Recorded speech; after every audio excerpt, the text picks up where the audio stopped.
So, here we are, another session in the secret studio of the Plus Ones podcast. It's looking well, kid. Yeah? I like it. You like it? Yeah, man. Obviously, you just about found it. As I said, it's Just the about. secret studio.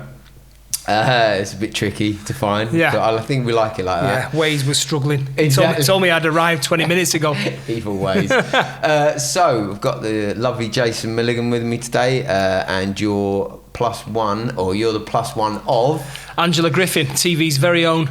Love it and loved. Nice. But again, you've been gracious enough because you are a bit of a your own right as well. So you're an actor and you've had TV stuff as well. So you've Bits got and your own pieces. stuff. So I think it was nice that you agreed to come on, buddy. So I appreciate it. Mate, always. always. Don't worry about that. Glad to do it. So what's been going on? Well, how's this madness been treating you? It's been all right. It's been okay. I think, we've got away with it. I think, work-wise, it's been fine for me. I've carried on working, but Angela's struggled. The whole acting industry has closed down. Just can't really see how it's going to get back either at the minute. But we've done all right. I think, kept ourselves sane by eating and drinking. Drank our way through it. What else can you do? It's like there's been times where it's like you think you wake up in the morning and go, I'm not going to drink today. And 4 o'clock, it's like 4 o'clock. What's with 4 o'clock? 4 o'clock. I know it's getting earlier and earlier. It was 6. What's the choice drink then at 4 o'clock? Rosé, Joe. It's been rosé. Oh no! I've Summer got a good drink. recommendation for you. Oh really? I'm not a big rosé fan. A friend of mine, Rav, thanks buddy, gave me a bottle of rosé. I took it to some friends. We had a socially distanced party, like us, socially distanced. Yeah, man. We're doing all the good stuff. We went to their house. We took that, and it was banging. And that's now my rosé. So after. But we're getting I should have bought some 2 or 3 bottles a night, man. You put one to bed at 4 o'clock, and it's like, hang on a minute, it's only 5 now. Mate. Get another one open. Oh, that's dangerous. It is dangerous, but because you got now to get up for. You know what I mean? What you worried about? What's your worst? What's the latest you've got up? Like and just been. Well, I'm up early. I'm up early pretty much every day anyway. Okay. No matter how much I've drank or however. Is that late. just insane? Yeah, I think it is. Yeah. But Ange, she can lie in bed. Jesus, man. She can lie in bed. It's like, hang on a minute. It's almost the next day. She can lie in bed easy till lunchtime, and then I'll go up and I'll go, "What's got you? All right? Everything all right?" And she'd be just lying there looking at the phone, just going through the news like that, or playing games. I mean, it's turned us into sitting up, like yeah. You know what? But I'm like Bev's, obviously gets up, goes to the gym and all that, but she just likes that little time in the morning in bed on her own. Yeah, on her own. What time do you get up? Do you get up early? Yeah, like 6. Yeah, you do, don't you? I mean, yeah, but definitely. I mean, 6, 6:30. But then, but when lockdown first happened, man, I was getting up at like 8:45. The lying for you, that like I was honestly just waking up. There was something happened to me. Really? I just. Were you going to bed any later? No. I was going to bed at That's 11. weird.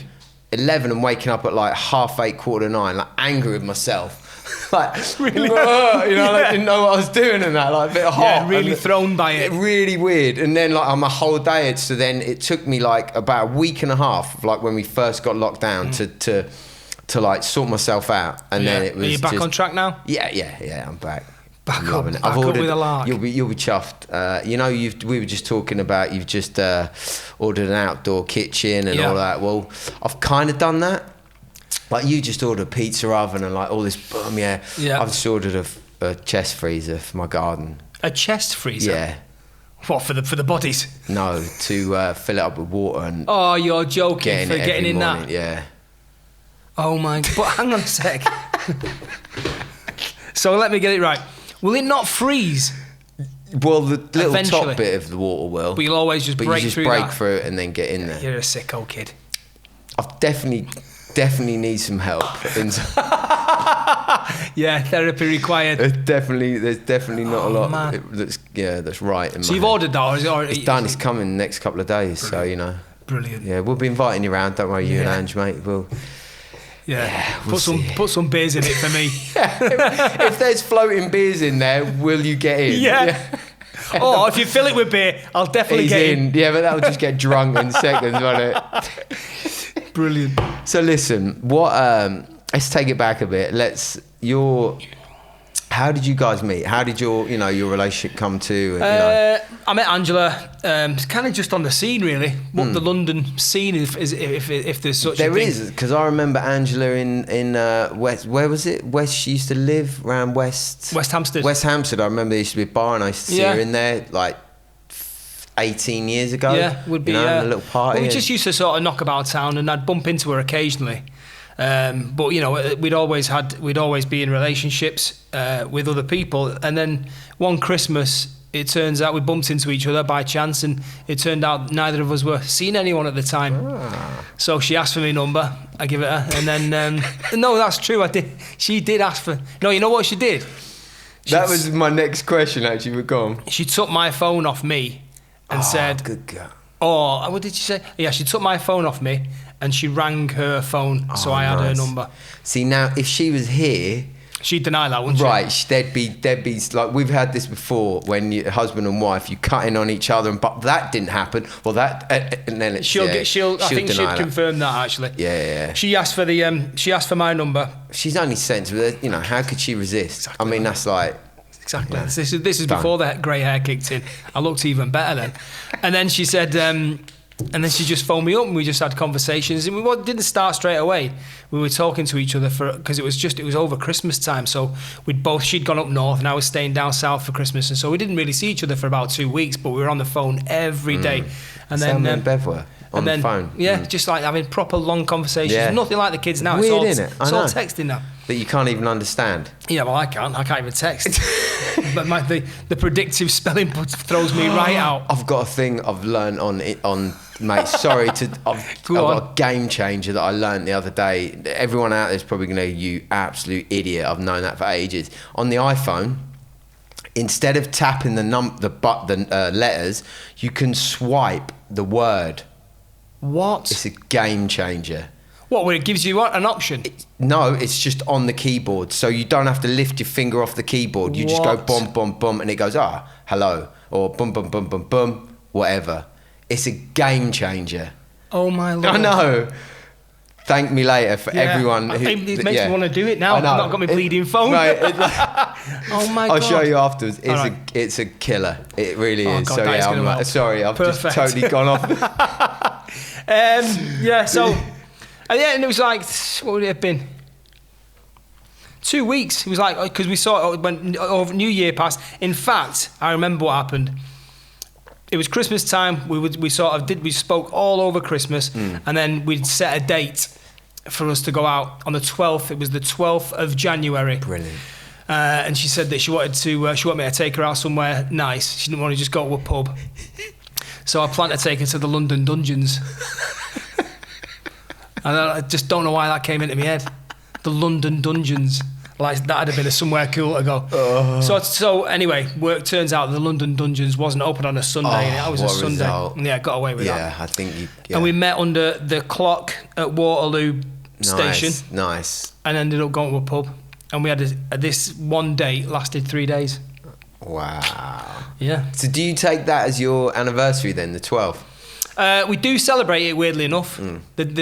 Our first date, celebrate that. Yeah, we do. Yeah, I think it's important. We celebrate anything. Anything to have a glass of rosé. Yeah, they do. We've celebrated a few things. Yeah. Oh, mate, it's a mad one how that works. And how long ago was that? That must be coming up to 17 years. Oh, wow. I think it's 17 years this January. Wow. Yeah. Long time. It is a long time. It is a long time. And it's still going good. I know, enough. And you got 2 kids. 2 kids. Yeah. A little dog. Your favourite dog. Don't really like to talk about the dog, but yeah, we do have one. Still going strong. How long do they last, dogs? How long do how many years do you get out of a dog? I don't know. Yeah. Oh, this is classic. The reason I'm laughing is because Angie's like, it's just weird. You don't really like the dog. She says, I don't trust anyone who doesn't like dogs. Husband. She presumed. I'm sweating because I'm laughing. She presumed that one day I'd learn to love the dog. Yeah. And she's saying, you're doing this on purpose. I know. You're making yourself not like it just to prove me wrong. I went, kid, I said from day one, I don't want a dog. Anyway, drives me mad. Smith. Mate, unlike me, you know, I've got a little picture of the boy over there. What an Our niece did painting. it. I know. She's, next level. Obviously, I did that. I really didn't do that. Thanks, Graham Bandera, by the way. Killer stuff. It is ace, that. It really is. So, what your route into the industry then? Tell us about that, because it wasn't, because first of all, tell us what you do, what you're doing. So I do voiceovers for the telly. For telly. Yeah, you'd never know with this voice. But yeah, I do. So ITV. I'm the continuity announcer for ITV, which means I'm the guy that tells you what's coming up next. Nice. So yeah, and you know what? I just completely fell into it by chance. Literally, never done anything like this ever in my life. I'd never even done a voiceover, and then. I fell into the TV job that I had at the time also by chance, and it was working with them, the people in there, and all of a sudden Oasis, the band Oasis becoming popular. Come on, mate. Consequently, the Manchester accent became popular. In London. Yeah, exactly. And then one of the guys who I work with just says, look, do you fancy having a go at this promo, doing a voiceover? So I did it, and he was happy with it. And then I did a few more. And then this continuity job came up for the channel I worked for at the time, which was Bravo. And they just said, do you fancy having to go with the continuity? So I had to write all my own scripts and all that kind of stuff. And then, I did it that. And then that's what Do you put like a slightly posher accent on? Come on. You know what? I do think I changed my accent a little bit. I can't talk like this. I wouldn't have a clue what I was on about. No, that's what I was going to say. Back then, there's no way you could be like... I enunciate slightly better. But I do keep the Manchester accent. Yeah, well, that's what they want. That's what they pay for, isn't it?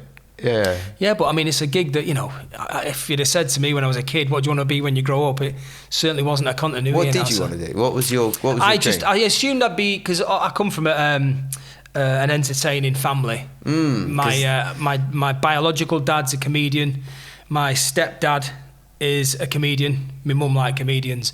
And so I always assumed that, one way or another, I'd end up in the entertainment industry. But it started off, and I wasn't very successful. I managed to get myself an acting agent, and I did adverts. I did quite a few adverts for a time.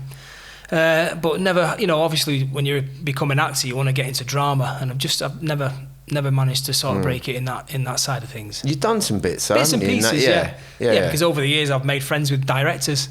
That's what it is, and they've always have a little part in this. Reluctantly, give him a part in that. Shut him up. Yeah, exactly. Yeah. So that's what you thought and were you massively driven to do that though? Do you think, or it was just I don't think I was massively driven. Yeah. I think that's the part of my problem is I've not got the drive. I've just been one of them that, for a lot of my life, things have just fallen on my lap.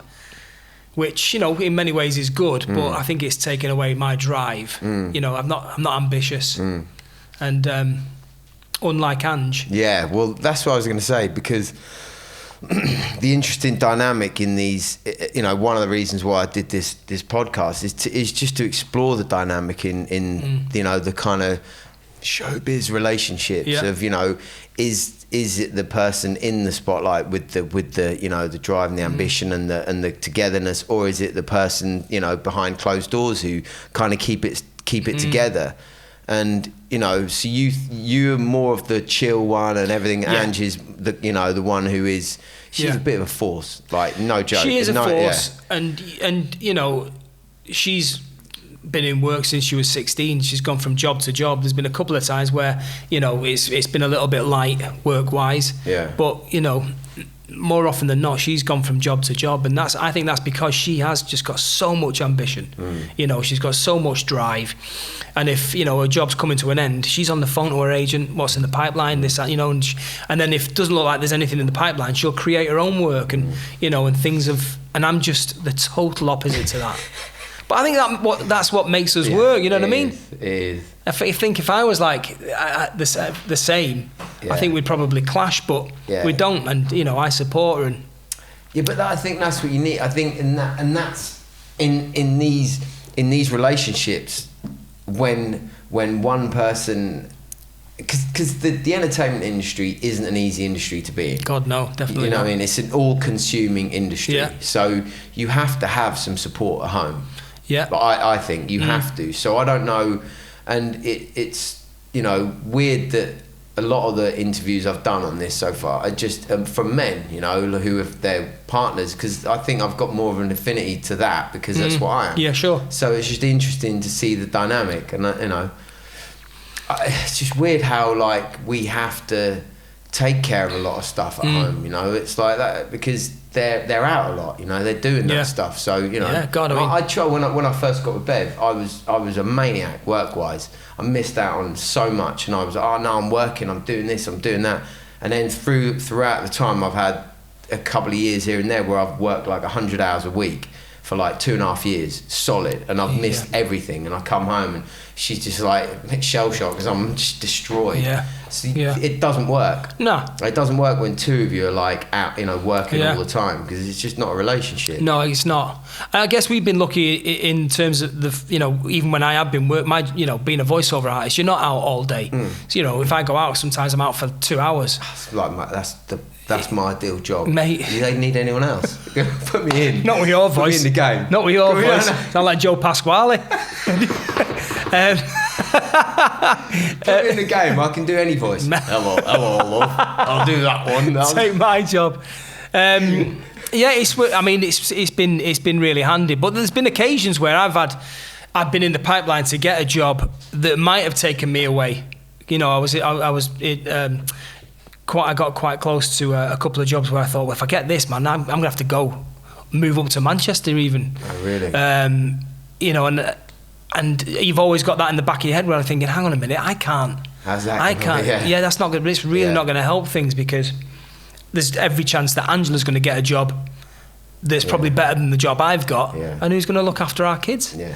So it has been a bit of a weird one in terms of that, because I've gone into these jobs thinking, I won't be that bothered if I don't get it. And I believe that's why you haven't. You haven't, because if you don't really, really want something. Yeah. Well, it's difficult to say, because sometimes when you don't want something, it comes. But sometimes when you really will something, it does. It does come. When you're not that bothered, I think they can probably tell. I totally think you're right. I think you're right, and it's almost like I've wished the job away.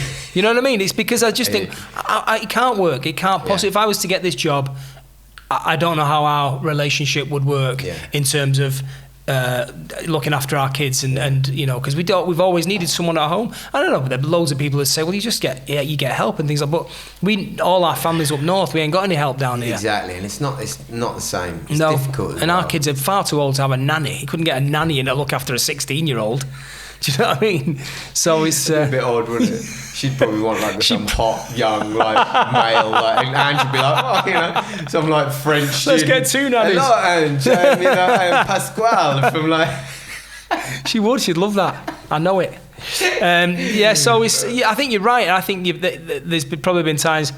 Even my agent, when he phones me, will just say, it's going to mean maybe if you're moving away, and it's you sure you want to do it?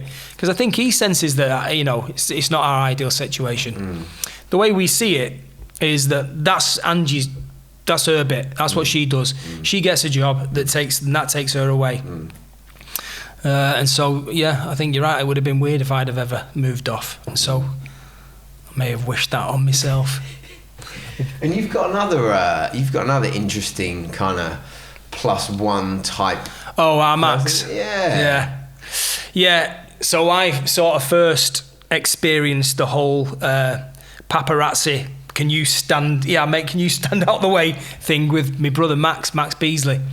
When him and I used to go out into town, coming out of places like the Ivy, I'd be shoved to one side while they photographed him, and so I'd had that experience before I got with Ange. Set you up for it, didn't it? It gets us used to it. I knew what was coming. Yeah, being pushed to the curb, we're used to it, so it's fine. Literally pushed to the curb. Yeah, we're that's all right, don't worry about that, anyone, we're fine. And he had some mad times, I bet, with him. It's been some really good times. No longer. He's all married up. I know. Living in LA. Yeah, exactly. Yeah. It's that's a interesting life he's forged over there, isn't he? Yeah. So where are you? So where are you going? You know, with what you're doing, where are you going with you're happy with doing what you're doing, and Angie's, you know, obviously she wants to, you know, like you said, so loved, and you know, did White Lines. She's just done White Lines. Did really well. Yeah. She really enjoyed doing that job. But, you know, there again, another job that took her away for like, you know, couple of months. Luckily enough, it fell around the time where the kids were off school, so we went out there quite a bit, and with it only being in Mallorca, we could fly out there at weekends, and so, you know, that aspect of it's cool. You get the chance to go away for weekends and stay in lovely hotels and things like that. So that's one thing I want to ask you then. This is always, all of these questions always go around in my head, because I've been in some unbelievable situations. Yeah. You know, when you're standing there and you're like, how did I get it? What's your best moment of that? Because there's a couple for me that I'm just like, I should have thought about this before. I know, I should have. There's loads, said, man. Yeah, there's loads. What just stands out? Like you just thought, oh my God, this is. Just getting sent on holidays. Getting sent on holidays for now. It's like, what? You know, and this is going to be your bedroom. What you're going to fly us first class, and this is where we're staying for free. Yeah, things like that. We went on a cruise. Yeah. And I'd never in a million years book a cruise holiday. But this was, like I said, they flew us first class to Miami. We got put on this cruise, and we were like, I think one of the best rooms on the boat. With its it had its own like massive balcony and all that kind of stuff. So yeah, that was a pinch yourself moment where, you know, and every night we had 50 quid to spend in the casino. As you do. Just like things like that. Yeah, it's mad. We had a similar thing. We went on a family holiday on a cruise as well. Oh really? Yeah, they literally they sorted it out for Bev and I, and then they did an amazing deal on every, you know, it was. So what? Everyone else got a deal. Like, but we sorted it anyway. So, but it was amazing. You know, it was like proper. But it was a Caribbean one. Yeah, ours was. Yeah, it was brilliant. I mean, it was amazing. Did you go from You didn't go from Miami? No, I went from New York. Oh really? Yeah. Yeah, we went from Miami. Yeah, but it was killer. But you're right. And that was, we still talk about it. So it was like me, my mum and my stepdad, Bev's sister, brother-in-law, 3 kids, her mum, and we all went, and we couldn't have her brother, because there was so many people. You know, they had like 4 kids, and I think Sarah was pregnant at the time. But anyway.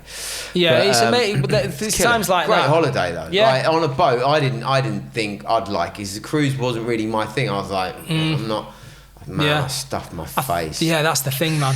The food on cruises. I stuffed my face. The one we were on was mainly full of Americans. We picked out loads of people up in Miami, full of Americans. Hey there! Oh my God! Hey Jason! But not only that, Tallulah. We just had Tallulah, who's our eldest girl. But at the time she was still crawling, so she was tiny.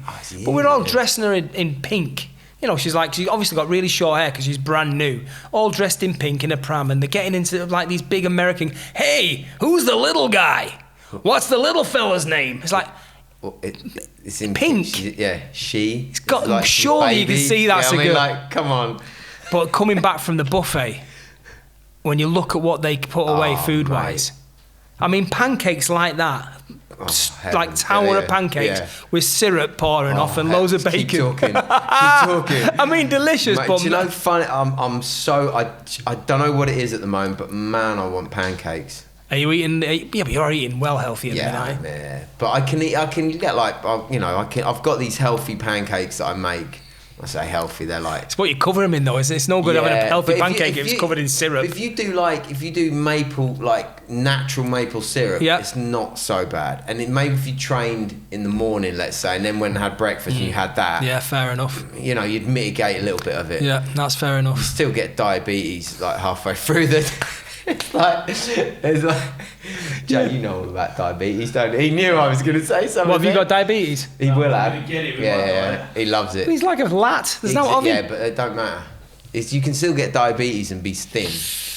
You know, Yeah. it's like it's not good. But you've been training. Because you like a bit training. You've been. I do. You know what? I do train. Motivation has it been The over? motivation slit. With everything else, the lockdown kicked in, booze kicked in. So we met on a retreat. Yeah. Funnily enough, so we met on my buddy Jason Vale, Juice Master, shouting out, brother. Yeah, top you know, geezer. the place is back open, so get yourselves out. Oh, really? There. Yeah, it's all back. Not the new back gaff? open. No, not the new one. Right. But Juicy Oasis is open, so Oh, Google man. it, everyone. It's one of the killer. best, literally one of the best things I've ever done. That. Yeah. So it's basically to explain to her, it's a retreat. It's a 5-star hotel. It's unbelievable. It's a beautiful part of Portugal, overlooking a river, and you just juice. You have 4 juices a day, Which sounds horrific. It sounds horrific, but you get used to it. Yeah. And because everyone else is there, is in the if there was people there eating, I'd have gone loopy. But because everyone's in the same boat and you all gather to have your juice at certain times of the day, that helps you through. And I've literally I came back feeling $1 million. I felt amazing. And we turned up, walked down the pool, and these reprobates were there, and it was just. I think that helped as well. Yeah, it was. It was just stupidity. The whole week. Yeah. It was just So delirious. it's been fun. So, but you've not kept the. I mean, I did keep it up after that for a bit, and I have been training, but I mean, my motivation did go at the start of lockdown. I've got to say. Yeah. And did you get? Because sorry to interrupt, but like, did you get frightened by it? Because I'll be honest with you, like first off the bat, and I'm quite a skeptic on all of about corona. Not about what like the virus and all that, but I'm just a skeptic around a lot of stuff around it. That's all. Not that it is actually a thing. I'm not denying that. It's like denying flipping, I don't know what happened, but I'm just I don't trust a lot of the stuff we're being fed. But at first I was worried, and I'm not that kind of person. It just got me, like the fear that, all the stuff they were telling us. I was like, this is bad, better stay, better not do anything, better sit here like good boy. And then afterwards, like 2 or 3 weeks in, I'm like, hold on a minute, I'm not feeling this, and then I start doing a lot of research, and you find out a lot of stuff about it, and it's How did you feel about it off the bat? I was the opposite. I wasn't taking it serious enough. I don't think at the start. I was. I just thought, oh, man, this will come and go. This will be gone in a couple of weeks. Interesting. And then you were starting, like you say, you're getting told all different messages about it and different people's opinions, and we were watching the press conference every day, and that was going on. We watched that for 2 weeks, and then I felt like killing myself, and then it stopped. Yeah, it did become a little bit morbid, didn't it? Oh. But we were watching that, and then all of a sudden it became a bit of a routine, and that was in with our daily routine. We'd get up, we were doing Joe Wicks, getting the kids up to do the Joe Wicks thing. Yeah. So we were all doing that. Finished that. We were doing that. 7 million. And, yeah. No, he did. I gave a ton of money to charity, and so fair play. But that just helped with our routine. It just meant that we had something to get up for every morning. Because obviously there was no school. Apart from wine. The wine kicked in a little bit later. That became part of the routine as well, about 3 days in. But it gave us something to get up for. We were doing that, and then it was about making nice lunch. So we started doing loads of cooking from scratch, and me and Angela right into all that. You're a bit of a chef as well, mate. I love cooking. I know. So we were doing that, and then before you know it, it was like 4 o'clock. He's like, I better get ready for the conference. So we'd sit down and watch them talk a load of garbage. I know. And that's when the wine came out. Yeah, then you need the wine then, don't you, to get you through? Yeah, honestly, you did. It became really depressing, especially when you saw our death rates going up and up and up and up. I don't think I was taking it serious enough at the start, and then I think through the middle of it, I started getting a bit worried about it. Really? It's really gone there. Yes, and now I'm probably more like you. I'm like, come on. Enough's enough, man. It's just, I think the hypocrisy in the different opinions, and that you can do that but you can't do that, and you can do this and this. Makes no sense just whatsoever. Like, come on. And being in the entertainment world, we need like we see the impact, you Yeah. know, and everyone sees the impact, and I'm sure the same as, you know, with you guys, Yeah. everyone's wanting, you know, Ange to do everything 100%. for nothing, but you know, like, same as Bev, I'll do everything for nothing, but let's not get you to where you can be on the stage and actually get paid. Yeah. No, Sorry? absolutely. You know, and like you say, so we don't need to pay them more. the confusion's ridiculous. Like, you know, Angela can't understand why people are allowed to go to pubs. You can't go to a theatre. And watch things in a pub, like watch the football and stuff in a pub. Can you and watch get drunk and get hammered, and then when you get drunk and hammered, start hugging each other. I saw a festival as well. Oh man, there's loads of stuff going on. Well, I think they might be illegal. The illegal raves. I went to one last. No. Yeah, they could be illegal, kid. But still off my face from it. Like, no. But you're right. The hypocrisy is ridiculous. It's you know, and I've got a brother who's a pilot. Okay. And he's worried about his job and you know. Who does he work for? Emirates. Okay. But they've laid loads of people off, you know, and he's just been sat waiting for the phone call telling him that, you know, because that's how they're doing it, by just phoning up and saying, mate, we don't need you anymore. And so, you know, but you can go to a boozer, don't get it. It is a weird one, but I suppose, you know, we gotta stick with it, and you know, we gotta. Yeah, totally. We gotta find the positivity from it, and find you know, I think that's what me and Bev tried to do, was right from the off, instead of just, you know, Netflix and chill or whatever, we were just like, you know what, let's try and do some stuff out of it. So we've tried to, you know, I've got this out of it, you know, I, you know, tried to Being do it creative. Tried to, you know, I can't sit still anyway. Yeah, I can't, you know, I'm terrible. You know, see, like that's why me and you are completely different. I'm awful. You know, I just can't. And when I'm at home, I never relax. Yeah. I mean, if I'm not cleaning, I'm doing something on the computer, or I'm working, or I'm training, or I'm blooming learning something, or I'm trying to, like, you know, I'm fixing something. No, it's a great way to be, kid. But yeah, it's not, because it makes you insane. See, the only time I ever get to relax is when we go away anywhere. So I proper, when there's nothing I can control, I get away, and then I'm alright. I'm brilliant. Like, and then I just lie there, and I'm a bit like, for a couple of days, like, what's going on, you know? Yeah, I mean, that's what Juicy Oasis is brilliant for, that, because it's so quiet. It's so quiet. There's nothing to do. Yeah. All it is apart from play sports with each other. And that, but you don't even need to do that, really. No, but the brilliant thing about, like, Juicy Oasis is, like, you get there and there's usually like 4 or 5 blokes, and there's quite a lot of banter. Yeah. So, and then when you're playing sports and all that, and Jason's usually there when I'm there, so it's like a good fun. But even though, like, he's not competitive tennis, though. He needs to be a bit more. Remember? Oh God! Women complaining about him. Who's smashing the volleyball in their faces, and knocking them out of the way and everything. Mate, the first time we went there, so this is bad. So the first time we ever went to GCO, we got invited there again, you know, through Bev. Yep. So I'm the +1, boom, I'm along. Happy days. Yeah, beautiful. And I was training for one of my fights, and I think I had it like in I think it was 5 or 6 weeks. No, it wasn't. It was. I only took it on short notice. So anyway, I don't know. It was coming up. So I had a fight coming up, and we went there, and I was proper miserable. I was fighting. I was getting punched in the face a lot, and I was a bit like, you know, what am I doing? This retreat, juicing retreat. Oh God, this geezer's gonna be right bell end. And then they're like, oh, there's a talk the morning. I'm like, oh, it's gonna be a nightmare. This geezer's just gonna be full of himself and blah blah blah. Anyway, I went to, you know, begrudgingly went to the talk, sat there.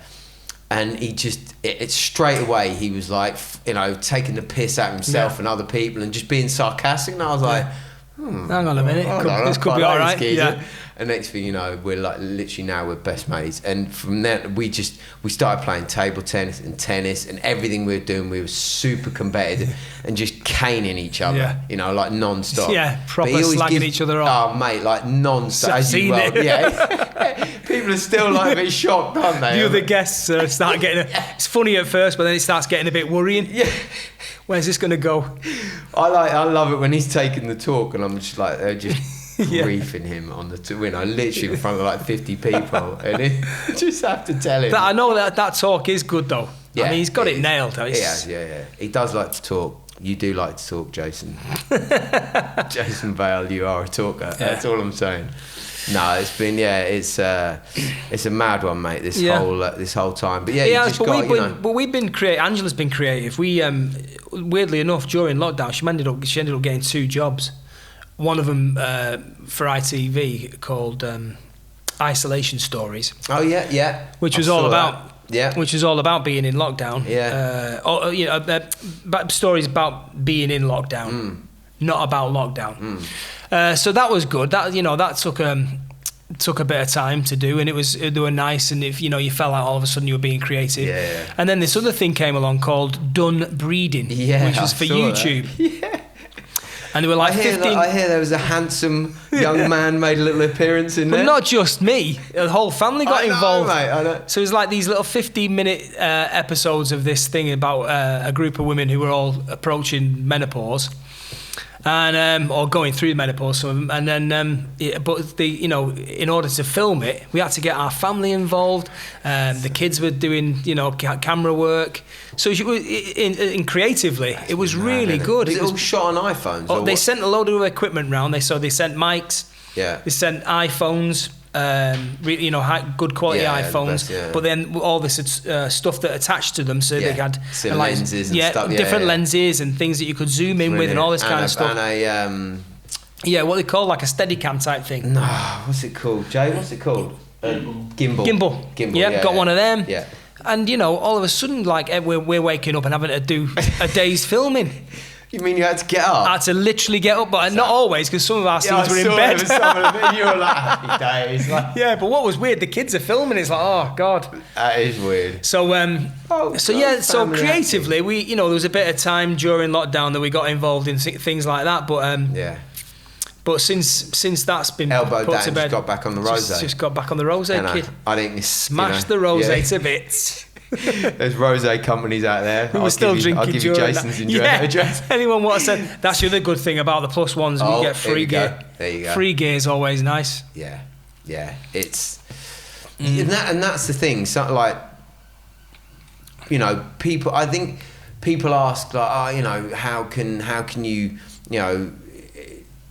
deal with the other person being in the fame and blah blah blah, and I'm like, man, because we get free shit. Yeah, that's it. I'm like, I'm well happy about it.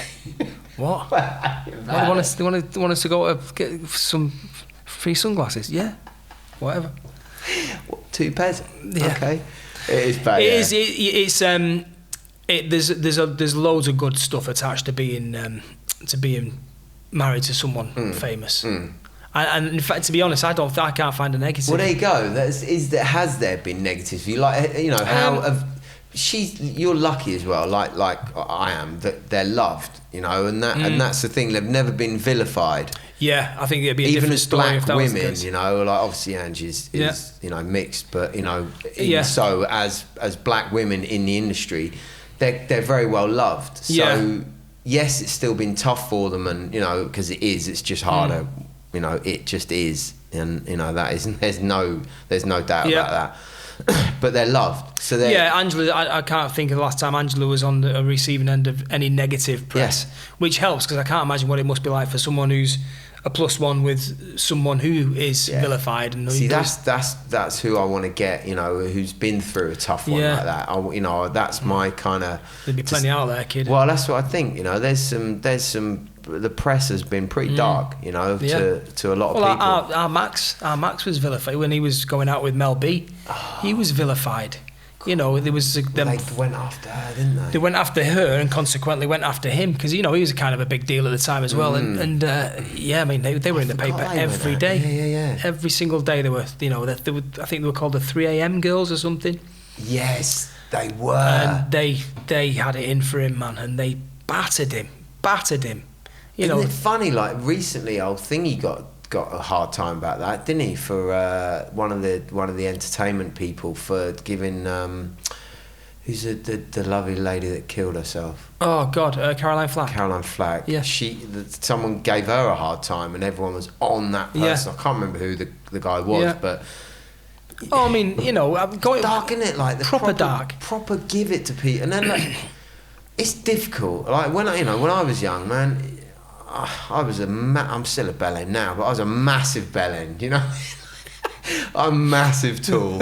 You know, if I'd have had cameras near me or anything, dude, It'd have gone off. It was just, you know, it had just not been a pretty sight. So, you know, people make mistakes, people do things, and also there's always three sides to the story, isn't there? Yours, mine, and the truth. Yeah. So, you know, you never know what side, you know, that is. So I don't know. Oh, it was. Yeah, but I mean, I think when the paper's got it in for you, you're screwed. I don't know how Max couldn't do. He can't write in any paper the next day. That's not true. What they say. You know what I mean? It's like, isn't it? Once it's written, it's true. Yeah, that's the thing. It's difficult to he got explain nailed. that. Yeah. And so had my brother, you know, if he was struggling with confidence problems or mental problems or anything like that, who knows what he'd have done to himself? And you know. But I don't think the learning, I think it still goes on now, even though, you know, Caroline, they had all the stuff for Caroline Flack recently, and I think it still goes on. I don't think it'll change because it's what sells papers. Yeah, it is. But it's, you know, it's good that, you know, you guys have had that, because you haven't had to deal with the kind of downside of it so much. And what about when you got, like, how's it affected, you know, obviously it's blokes, ego and all of that, and you know, you like that, or, you know, when you first got and she's there being a lot, you know, and you're the one at home or whatever, how did you deal with that? Did you just set your mind, because that's not an easy... You talk to, like, most blokes, they'll be like, oh, no, that's not for me, or like, but is that bravado, or is it... Her being sort of perceived as the breadwinner. Yeah, I mean, and to be fair, she is. Right. She earns far more money than I do, or ever will. You know, she's definitely the... I mean, even though I've got a job and earn a living, it's not on the scale of what Angela can, you know, can potentially earn. Yeah. And so she is definitely the breadwinner in our house, but... no, it's never affected my ego. I've just always been pretty cool with it. And I don't know why that is. And I couldn't put a finger on why that is. I think, you know, I'm confident in what I do. I'm not, you know, I'm not sat on me arse all day doing nothing, pouncing off her. You know, I earn my own money. But it must be, because Bev's the same, you know, she's very... But it's the way they are as well. Yeah.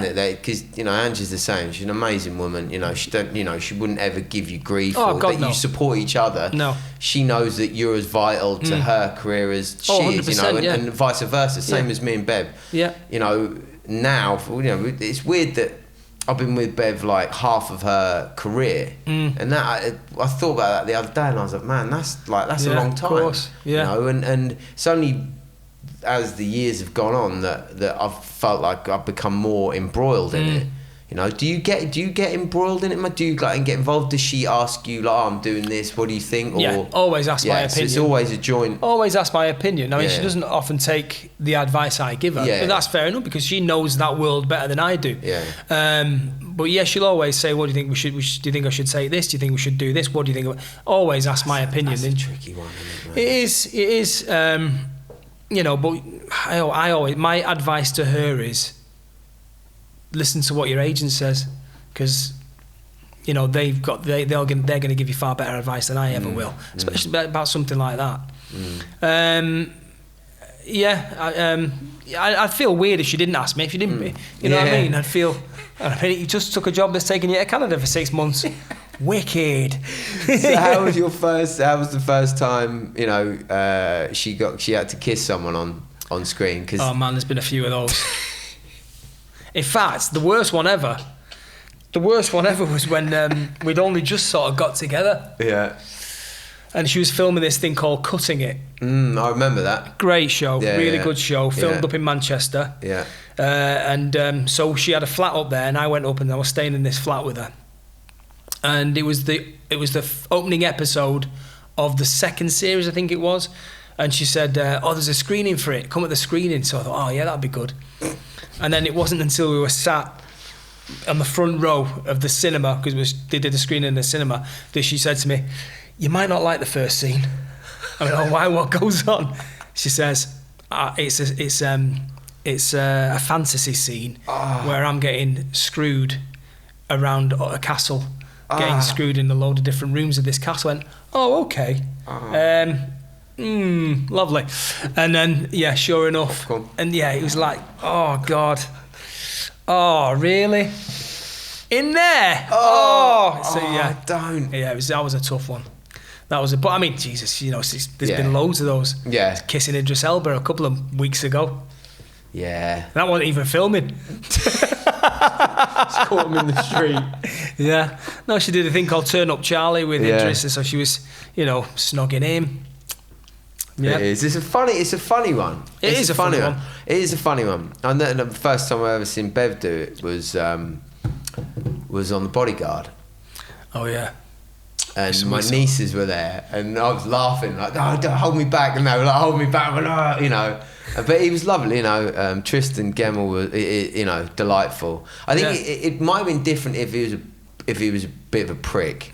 Like if the actor was a bit of a prick and they kind of lauded it. But I might have got a bit testy with it. Yeah, of course. I think, you know, as a man to a man, I think that's a very, you know, and he wanted to meet me and that was nice, and I wanted to meet him, and you know, I think you've got to have that little bit of mutual, you know, kind of love for another man to go, you know. I think that's a good. Yeah. But if you like lauding it, that would be a little weird. Like, yeah, but you'd have to be daft to do that. You might have to get choked out. I'm just a little stranglehold, just a gentle stranglehold, just a gentle cuddle. Just put him to sleep for a bit. No, mummy. I think what helped me is because I'm in the industry as well, and I've been in things where I've had to kiss people, and I know it's just the job. I mean, you know, you're kissing them 1 minute, and then the next minute. But they were men, and They were men, and it was a weird porno. But yeah, this is bad. This is where it usually turns with me. It just the darkness comes in. The darkness descends. Yeah, and then like crows start flying and stuff. Yeah, let's not. Yeah. No, it's a mad one, mate. It's So what's your to kind of. Is there some advice you give to someone in your situation, like, you know, say a young person, like if you know, for to deal with it and to, you know? Yeah, I think if you have got an ego, and you are that way inclined, I don't think getting into a relationship with someone in the limelight is for you, because I just think. It would do you in. I can see how it does do you in, or it could do you in. You know, because there's times where you do feel like the spare part, and if you haven't got confidence enough in yourself, you have to own that, don't you? Sometimes. Yeah, totally. You do have to own it, like, you know, I mean, you know, looking at that, the amount of times I've been to red carpets. And, you know, initially I'd start off and I didn't really know the protocol, and I'd be going down a red carpet and then they'd be just saying, "Can we have a photograph, Angela? Can we have a photograph?" and all this kind of stuff. And I'd just be standing there with her, not really knowing what to do. And then eventually they'd have to say to me, can you just move away a bit? Now, I mean, that's a tough thing to have to deal with. It's like, so now it got to the point where I just used to go, "I'll just let you go. You walk the cat. I'll meet you in there." Yeah. Because just to avoid that awkward moment where they have to say to you, "That's great, now can you just move off?" So we can just get Angela on her own, which is what they really want. They don't want me in it. It's kind of nice, isn't it? It's kind of, there's a couple of nice things, you know, that you kind of get sometimes, and people are nice and everything, but then the first time they go, just clear the shot, please. It is a bit like, right. And then, because then you don't know where your hands go. You start, I wish they had some pockets. What's that wall made of? In a pretty uncomfortable suit as well. Already feeling like a twat. You've already been like a bit worried about. Man, the first time I ever got papped, I'll tell you this story. The first time I ever got papped, I'm going to do some heavy name dropping here. We went to Ronnie Wood's 60th birthday party. Great. I think it was his 60th, might have been his 65th. Sorry, Ronnie, that if I'm wrong on that. What is he now? He's 80 now. So what's I don't know, but he's amazing. He's just had another. Had another kid. So I don't care what you say about anyone. That is like stone. If you can still do that over 70. What? Yeah. Anyway. Rock and roll personified. I digress. Innit? I can't even think of the story I was telling now. Oh yeah. So we got invited. Again, I didn't get invited. Bev got invited, and I was the plus one. We just got together, and we drove, and it was fancy dress. And I'm not a keen lover of fancy dress. I love a party, and I love pissing around and joking. Not a huge fan of fancy dress. I'm just not. Weirdly, unless I'm dressed as a woman. Anyway, let's carry on from that. No, I'm kidding, right? And So anyway, we go and it's like gypsy kind of dress. Well, I go and I'm basically I look like I don't even know what I look like. I look like a gay pirate. Yeah. Basically, Camp pirate. Really camp pirate. Really camp and really piratey. And I don't know if that was the vibe, but that was what I went as. And we get there and you pull in and then you have to park somewhere and you walk up the road and the paps were like, it was insane. And I was just like, I was quite unaware. Next day in the paper, I looked and I was like this. And I was like, oh man, horrific, like with this horrific outfit on, dressed like a gay pirate. My eyes shut. All right. Anyway, Bev was like, looking amazing. I was like, man, I don't like her. I don't like her anymore. Anyway, you know what? Just quickly, there'd have been loads of because it's like that. There'd have been loads of you looking all right. Yeah. They choose the one where you're like, yeah, I know. To put that one in. So the next time, I was like, I've got you now. I've got you. I don't know how to deal with this. I didn't painted on smile. My eyes were watering, everything. Next day in the pub, you look like such a dick. Next time I just didn't get a picture taken. Nah. I'm like, you know what? Just walk down with your head in like that. It's, but that's the perils. But you're saying lose the ego. You just can't have an ego. You can't have an ego.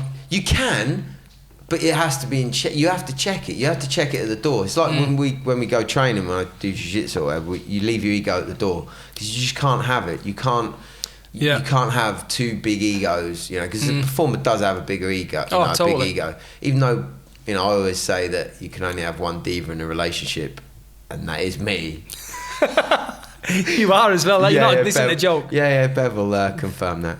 Anyway, so I think lose the ego, and it's a respect thing as well, isn't it? Totally. If you respect, but that's life. I mean, isn't it? If you respect your partner, you're so happy for them. You just want to lift them up, and you just, that is, I got that done, but it was a jokey thing because I'm so proud. Totally. I know you are. Nothing makes me happier than when she's walking down a red carpet and everyone's saying, Angela, I like the pride I feel for that. When they're shouting her name and that, I love it. It's like I'm literally full of pride. But if you're going to be someone who walks down the aisle with someone who's having their photograph taken and they're screaming her name and you're jealous, then it ain't for you. It ain't for you. And there you go. Well, listen, mate, I'm super grateful. We would shake your hand, but we're not allowed to do like a weird thing. Thing. But thank you so much, mate. For coming on, total buddy. pleasure. And, Loved honestly, it. Absolutely love you, mate, and wish you all the best in the future. And we'll speak. Cheers, our kid. Buddy. Love it. Cheers.